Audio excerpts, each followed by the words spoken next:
Welcome to InformNation, where knowledge is not information until it's shared. I'm your host, Aixa Rodriguez, and today we will be talking about getting involved in politics with a former Bronx boy and current former candidate for Commissioner for Tax and Regulations from North Bergen in New Jersey, Mr. Franklyn Fabre. Hello. Welcome, Franklyn. Thank you. Thank you for coming to InformNation. So Franklyn, you have some roots here in the Bronx. Could you tell us a little bit about that? All right, so when I first came here from the Dominican Republic, I was 16 years old, so I came to live with my aunt. It was a Grand Concourse in 184th Street. I continued to live here all of my life until I moved to New Jersey. But I went to college over here, went to Lehman College over here, and so did my wife. So, and my job, my business is also located in the South Bronx on East 138th Street. Mm-hmm. And so tell us a little bit about your business and what exactly you do. You have So, a variety of skills. Yeah. It's well, it's called a multi-service, where we do money transfer and other retail financial services like money orders, bill payments, and we also have our office where we do income tax preparation, notary public, and translations.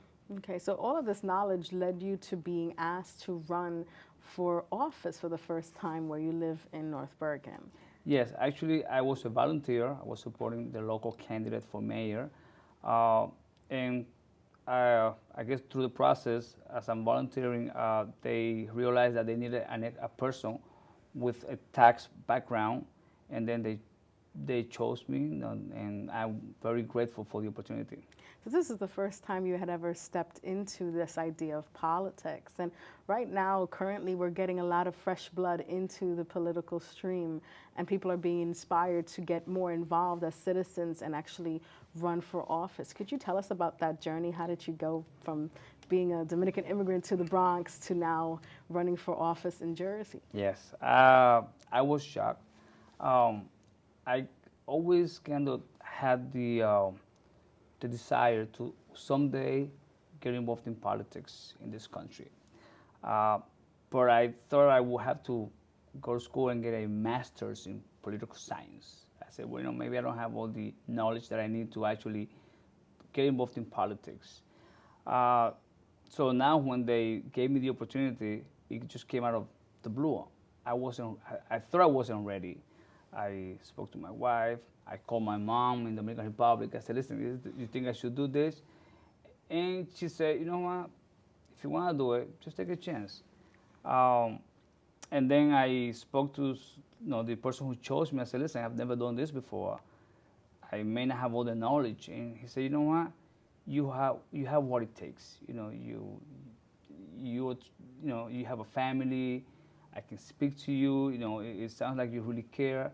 And he said, that's what we need. We need people who care. Mm-hmm.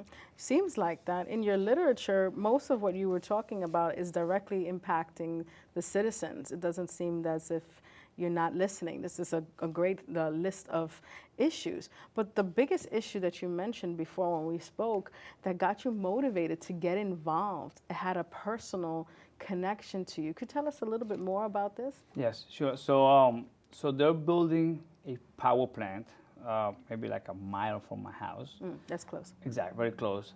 So this power plant, which they will burn gas to produce electricity for New York. So it wasn't even for us. I was very concerned because they were saying that with time, that will impact the health of my family and everybody who lives around there. So and also the property values, because nobody wants to buy a house, nearby a power plant. So that, once I saw that, how it impacted me directly, that's why I got involved. All right, so there's environmental issues, there's also everyday people issues that were getting you motivated. Is there anything else? Did you ever have some experience like just getting your feet wet with politics? What was that like to go from just a regular citizen to even trying something like this, which for many people is actually intimidating? It was very intimidating. It still is. Like I said, I never knew the inner workings of a campaign, how it works, how you're supposed to reach out to fellow neighbors and speak to them about the issues. I remember the first time that they told me that I had to go and knock on doors. I didn't know how I would talk to my neighbors once they opened the doors. Why was I knocking on their doors? One of the things that I'm really glad that I did this is because after living for 15 years in that town, now I know where I live. Because now I know my neighbors, I know the demographics, I know their concerns, and now, and they know me. So now I know that when I go to the recreation center, to the local town pool, they will see me. I will see them, and now I know them, and we'll have a conversation, and so now I feel more comfortable living where I live. Ironically, right? Yes. Okay, so now that you've met all these people and now that you've reached out to them and you've had discussions about things that are interesting or important to them, you have a whole new understanding of where you live, which is interesting. I guess many people are afraid to do something like that because I guess it's embarrassing or they're nervous. What would you say to a regular person who's curious about stepping into this and starting to become active in politics? I would say the way I started, I just volunteered. I found a local place where they were looking for people to join, and so that's what I did. I said, let me join a group, and then just start learning. Because you start networking with your fellow citizens, and as you network with them, you speak to them, and you share with them, then you learn the issues that you may not even know that you were facing those issues, because there were so many problems in my community that I didn't know existed until I got involved. Then they told me, look, these are the problems that we have. And so normally, in my case, I have a business, I have a wife and 4 children. So basically, on the day-to-day, I will go to work, come back home, 6 o'clock in the afternoon, maybe eat something, and then share with my children, my family, and go to sleep, and then do the same thing over. Same routine, right? yes. So you really don't have time to really get involved, or maybe you do have the time to get involved, but you don't really find out about what's going on because you are concerned on your family and your finances. So sometimes you don't even know what's going on in your community. There might be issues that are affecting you that you don't know that you're being affected, whether there's lead in the water, whether they're building a power plant that 5 years from now will start impacting me directly. So that's why when you get involved, you start learning about what's really happening where you live. So this idea of talking to people and just being friendly, this is something that in our now social media driven society, we tend to interact through an interface instead of knocking on doors or knowing your next door neighbor. So that seems like that's got to be one of the first steps for people to actually volunteer and find out these places and organizations. Okay. When you got involved and got pulled in and people recognized your skills and your candidacy was matched with the needs that they had, did you experience any, did you experience any feeling that this was going to be an uphill battle based on the way things were? Well, I didn't know what I was expecting. I was doing this for the first time. So to me, everything was new. Like every day I would come in and say, okay, so what do I do today? Do I have to go do fundraising? Do I go and ask people, to join us? What do I do? So sometimes I would say, my friend, could just go and knock on doors. We just need you to knock on doors. Today we want you to distribute flyers. So I would just do whatever they told me to do. Like I said, I didn't have any experience, so I didn't really. So you slowly started to learn it. I just follow the directions. Mm-hmm. And recently, all the way up into the federal government, we're getting new fresh blood in our government. Yes. And you were inspired by one Bronx girl. Oh. And go ahead, please tell us. Yeah, Alexandra Ocasio-Cortez. Mm-hmm. I knew about her because I'm always watching CNN, MSNBC. So I already knew about her, and she's a very inspiring person. Now, when I was selected to run, I couldn't wait for her documentary to come out. So I would learn by watching her while I was going through the same process. I saw it 3 times. And unfortunately, I had to admit, but I cried all 3 times because it's so inspiring. And when she, the funny thing is that everything that she went through, we went through. Like How so? Like, okay, so first of all, when she wasn't sure of what to say, when she would knock on the doors, there's one part where she goes to a intercom at a building, and she's with one of her supporters, and then she asked the person next to her, say, "What do I say when they open the door?" Same feeling that I was going through. She was also fighting the establishment, the political establishment, and she does mention where there's a housing buildings for senior citizens where she wasn't allowed to campaign in. We went through the same thing. There was restrictions on. I don't know if it's restrictions or maybe the establishment just makes it so that you don't go in there. We went through the same thing where for 30 years we were not able to go into senior citizen buildings to expose our our campaign to speak to them. In our case, we had to go through the court system. We sued them. Then it went all the way up to the federal level, and we won. And then we were able to go into senior citizen buildings and speak to those residents. And so she went through the same thing. And it's amazing. It's also she needed to collect. To go on the ballot, she needed to collect Signatures on the petitions, ballot. right? Same thing. We went through the same thing, and it's just harder for us to start than for the establishment. They already have the system They and have the machine. system, but because they have the system, they can also make the laws. They can change the rules against a new person. So what she went through, her insecurities, sometimes she would be depressed, crying. I went through the same thing. I mean, at one point I was in the garage of my house. It's like I felt so frustrated and so sad because it's like, who do I call? I mean, I'm supposed to be calling people to join me, to go out walking with me, to build my own support group.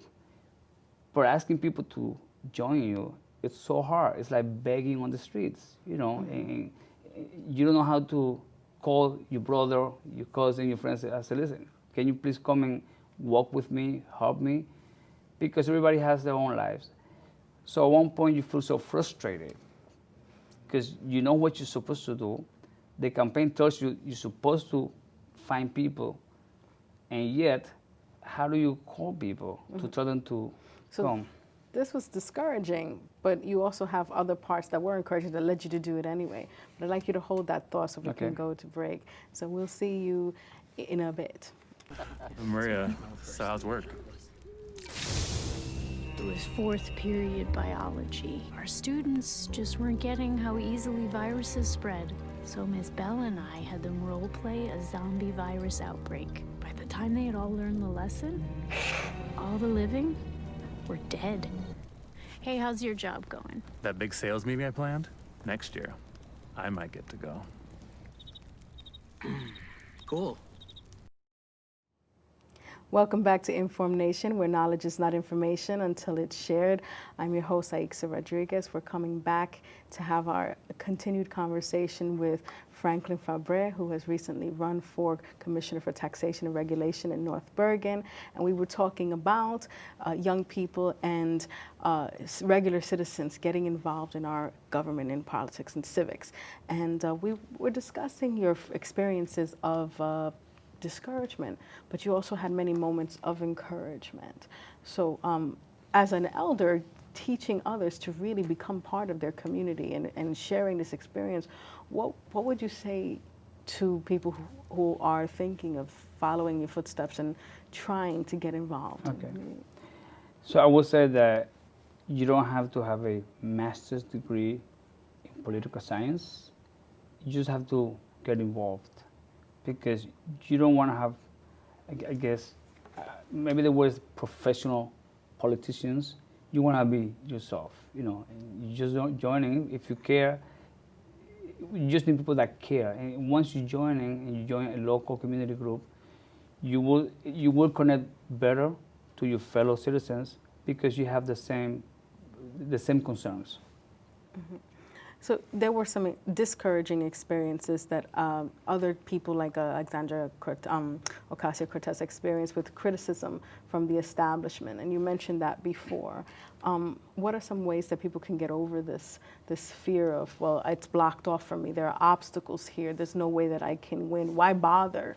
And this sort of like this disengagement and apathy that people have, fearing that they can't even break in, so why bother getting involved? Yes. What would you say about, what was your experience? Well, a lot of neighbors, when I asked them to vote for us, they used to tell me, you know what, I like you. I believe that what you're doing is right. I share the same issues, but I don't think you're going to make it. This guy has been in power for 35 years. So it's hopeless to do it. You know, it's like, why do it? I used to tell them, look, you give us your vote, you do your part by voting, I do my part running, and I guess we'll let the Almighty do the rest. That's all we can do, but we have to do something. We can't just stay home. Some people used to say, you know what, I don't get involved in politics. And I used to tell them, yes, you do, because whether you vote or not, you are involved, because you're paying your taxes. So by you paying the taxes, and they're the ones who are managing the money that comes in, if you don't vote, their people vote. So if you don't vote for nobody, you are voting for the person who is already in power, because that's what they want you to do. They want you to give up your right to vote and make change. So I tell them, you have to vote, whether you vote for me or my opponent, you have to get involved. Whenever we were knocking on doors, we had a list of all the registered voters, right? So when I would knock on a door, I would look at my list, so I knew who I was looking for, because we have the list, right, from the local county board of elections. Sometimes, so we have the list of all the addresses and the people that live there. The funny thing was, when I first started, I would knock on, let's say, house 212, and then the next house over will be 214, but the house will be missing from my list. So I used to say, well, what happened? Did they build this house after this list was compiled? Why don't I see that address in my list? The thing is, if there's no registered voter on that address, we don't see it, because it's a list of registered voters. So there's apathy just knocks them out from even hearing the agenda from, oh wow. Basically, they're invisible, you know, because remember, I wouldn't say as a politician, I guess if that's the term, you have to go to people who are registered to vote, because those are the ones that will make the difference. So when I knock on a door, I'm looking for people who are registered to vote to speak to them. If when I knock on the door, whoever opens the door, if that person is not registered to vote, I will still speak to them and let them know, listen, this is what's going on. If you're not registered to vote, please speak to maybe your family members or your friends who are able to vote. But what I'm trying to say is, if you do not register to vote, you're kind of invisible. You're now on the list, and thereby you don't count as much. So involvement is all the way from the basics of citizen responsibility, registering to vote. Yes. In that sense, how do you feel about current laws coming up of automatic registration based on DMV and driver's license, automatically registering everyone to vote? What is your thought on that? I support it 100%. I'll give you an example. My older son, who before this election, he never voted in his life. He's 25 years old. He used to say, oh, I don't believe in politics. Now, because I was running, he wanted to get involved. But there was an issue with his registration, because when we filled out his voter registration, when they typed it in, I think when he wrote his name, they typed it in wrong. So when he went to vote, they couldn't like match his name, so he had to do a provisionary ballot. He still voted. But what I'm saying is that had he been registered automatically to vote when he got his driver's license or permit, he wouldn't have that issue. People forget to do simple things that at the moment it doesn't seem like it's important, but it's really important. Like So- registering. Exactly. So, and even with him, I gave him the voter registration like 2 months ago. I gave it to him, but he would just look at it and say, okay, I'll do it tonight. I mean, something simple. In the end, I had to just like fill out the information, and say, hey, you sign it. But that's the thing. Had he been registered automatically when he got his driver's license, we wouldn't have the problems. And then It's an extra step that's yes, unnecessary. and then at the end, I was trying to kind of rush the process, sending like a name change because it was misspelled, so that by the time the election came around, he was ready to vote. That would not happen if he had been registered to vote when From he the got his driver's beginning. license. So I do support that 100%. That's a big part of trying to get a younger generation to automatically be part of their community Yes. and their government Yes. actively. The establishment, the idea of long-term politicians who've been for decades in the same position, who are disconnected from current experiences of the current people who are living in their places is something that makes a lot of people feel, why should I bother? This happened with Crowley and Ocasio-Cortez. Yes. There's also a lot of criticism from your own party and other people who should be on your side that's happening for any brand new people. What were some of the challenges that came from the naysayers or people who felt threatened by new blood coming into the fight or the running for candidacy? Well, that's a good one. So when I started running, I was concerned because I live in the community. My children go to the same school system.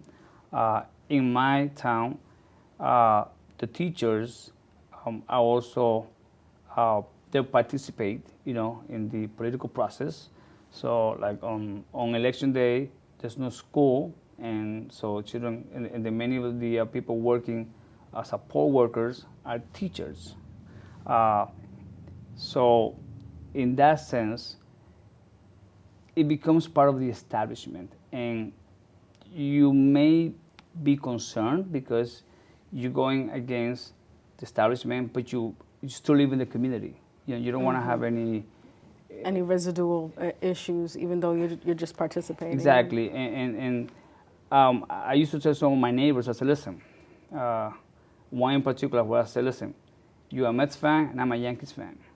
At the end of this election, we're still gonna be friends, and we're still gonna be neighbors, and we're still gonna be playing baseball. Baseball fans. And that was good. I said, Franklin, you're right. And I used to tell that to everyone. I said, listen, it's an election.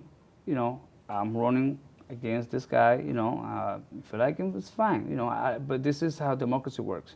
But then going back to your point of whether you feel threatened to run, I felt that. It's like, should I do this? My wife was concerned. It's like, we don't want to have any problems, with our children in school. Maybe somebody might take it the wrong way. Bullying, or maybe the kids might feel embarrassed. Yeah, it's a concern. But even if that's not the case, it's in the back of your mind. It's like, what if, we got called to maybe a parent teachers meeting, not because it's something that really happened, but because of something else. So those are the concerns that play in the back of your mind, but you have to overcome that, because if you're always gonna have those fears, then you will never gonna do anything. And I told my wife, I said, you know what?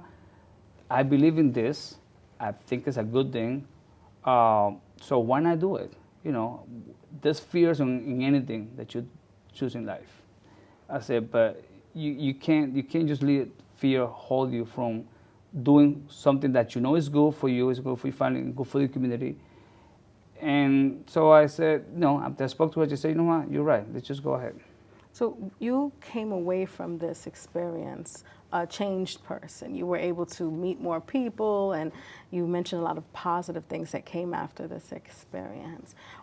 What could be done earlier in your son's generation to get them as more active citizens? What is it that you see could change the way things work, because the establishment maintains most control when people are not involved? So how do we involve youth in politics? What would you like to see differently? Well, first of all, I would say that people should register to vote. Automatic registration is great, because then that takes, one obstacle from people deciding to vote at the last minute and then finding out that they're not registered to vote. So that's like the number one thing. I believe that we have to make sure that there's transparency, that the people who are managing the polling places are not involved directly with any of the two political candidates. Yeah, It should be that corruption discourages everybody. exactly. I mean, it may not be like in our case. Many of the poll workers were my neighbors and teachers, and they were just doing their job, and it's good. They're doing the job, but then again, you don't. For the outside, it may not seem fair, because you don't want in a fight. You want the referee to be also the coach of your opponent. Neutral.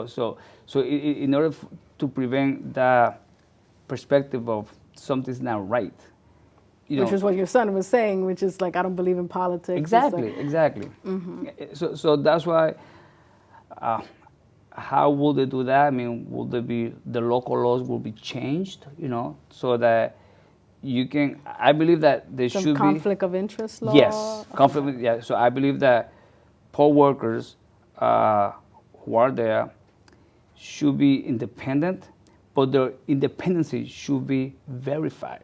So to end on a good note, what would you say is now in your son's mind, having witnessed his father do this? What was the gift from this with your son? He's very happy. I mean, he was saying, one thing I know of, my father is a good person. He cares. I believe in my father. And he was very happy. He was very encouraged to go and vote. And he actually became a little annoyed when he wasn't able to cast the ballot directly and had to fill out paper ballot.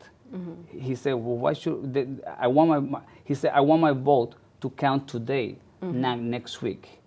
So his eyes is open. Yes, and then also my wife. She was actually one of my, as a challenger. She represented me and another family member at the polling place. Mm-hmm. Yes, so. Which is great. Thank you so much for coming here. It looks like that is the gift in the end, that you ended up, at least through your youth, your children, activating the next generation to be involved in politics and get involved in their government. Thank you so much for coming. Thank you. Thank you for coming. Thanks so much. All right. Thank you for watching InformNation. I'm your host, Aixa Rodriguez, and we have just had a wonderful conversation with Mr. Franklyn Fabre. Thank you for watching.